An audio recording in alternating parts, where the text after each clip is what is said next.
आज के दौर में जहां फिल्में अक्सर एक्शन और ड्रामे के इर्द गिर्द घूमती है, वहीं एक ऐसी फिल्म आ रही है जो सीधे आपके दिल और आपकी आस्था को छुएगी।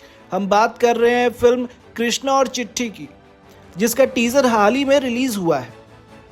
इस फिल्म में क्रिकेट के भगवान सचिन तेंदुलकर, रामायण के राम अरुण गोविल और तारे जमीन पर फेम दर्शील सफारी एक साथ नजर आ रहे हैं।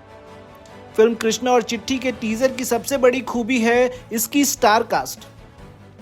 इसमें 3 अलग अलग दौर के सितारों को एक साथ लाना किसी करिश्मे से कम नहीं है। टीजर का सबसे इमोशनल हिस्सा वो है जहां दर्शील सफारी के जरिए मास्टर ब्लास्टर सचिन तेंदुलकर के मशहूर मैं खेलेगा वाले पल को दिखाया गया। ये सीन न सिर्फ क्रिकेट प्रेमियों को पसंद आ रहा है, बल्कि ये जुनून और हार ना मानने वाले जज्बे की एक मिसाल बनकर उभरा है। टीजर की शुरुआत ही बेहद प्रभावशाली है।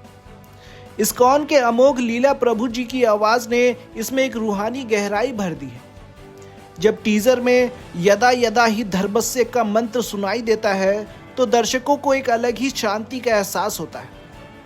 विनय भारद्वाज के डायरेक्शन में बनी ये फिल्म परिवार, इंसानियत और भगवान कृष्ण के प्रति अटूट विश्वास की बात करती है। प्रोड्यूसर रवीना ठक्कर और विनय भारद्वाज ने शाइनिंग सन स्टूडियोज के बैनर तले एक ऐसी फिल्म तैयार की है जिसे पूरा परिवार एक साथ देख सके। सोशल मीडिया पर फिल्म के टीजर को जबरदस्त रिस्पांस मिला है। लोग इसे हर इंडियन फैमिली के लिए जरूरी फिल्म बता रहे हैं। टीजर को देखकर यह साफ है कि फिल्म सिर्फ एक कहानी नहीं, बल्कि श्री कृष्ण की कृपा और उनकी मौजूदगी का एक खूबसूरत एहसास है। लोग दर्शील सफारी की एक्टिंग और अरुण गोविल की मौजूदगी को लेकर काफी एक्साइटेड हैं।